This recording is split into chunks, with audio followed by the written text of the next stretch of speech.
We left at 2 in the morning on a rainy, cold January day, my cousin in the front seat, and her boyfriend, our chauffeur.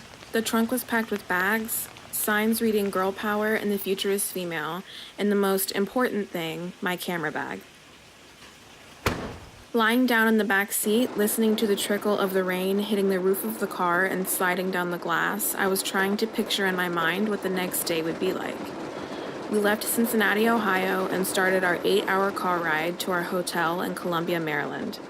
It was a humble, no-frills hotel room, the only one left within a 100-mile radius of Washington, D.C. that wasn't $1,000 a night. After checking in and getting our keys, I started preparing for the march, making sure my camera batteries were fully charged, that I had 2 memory cards, and checking and rechecking the map of the march.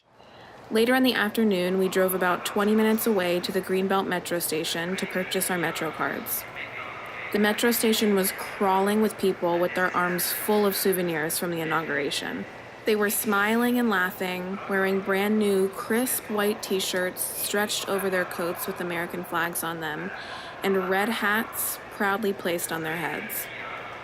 I couldn't help but laugh to myself at the thought of how different the crowd would look in the same spot in less than 24 hours.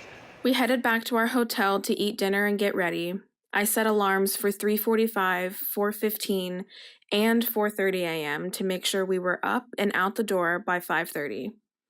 We woke up hours before the sun. The air was thick, it was slightly misting and very cold, but we were awake and ready to march. A sea of pink hats began to form in the parking lot of the metro station as people unloaded their cars and began walking up to the trains. We took a short 10-minute metro ride to the Font Plaza in Washington, D.C., and began to walk to the Capitol building.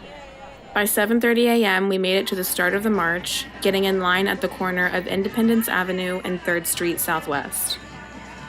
We were about 2 football fields away from the stage where the speakers and performers would be. By 8 a.m., only 30 minutes after we got to the start of the march, the crowd had already tripled in size. Where we were standing, there were concrete posts about 10 inches wide and 3 feet tall. I climbed on top of one, my cousin holding my leg so I wouldn't fall or get knocked over, so I could get a better vantage point to take pictures. The only stability I had was my cousin holding my legs and a C-SPAN tour bus behind me, just close enough that I could reach my arm out and hold onto the side view mirror. People were trying to move closer to the stage, but they were coming from all sides, and eventually there was nowhere to move or go. Later, I climbed on a stack of fencing about 5 feet tall to take more pictures, and that's when I realized just how many people were there.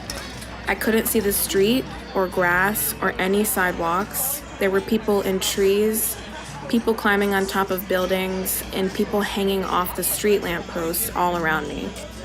In that moment, I felt like there were way more people there than the 250,000 who said they were coming on Facebook. I found out later that the actual number was closer to 500,000 people. Moving was impossible. It took us 2 hours to walk half a block.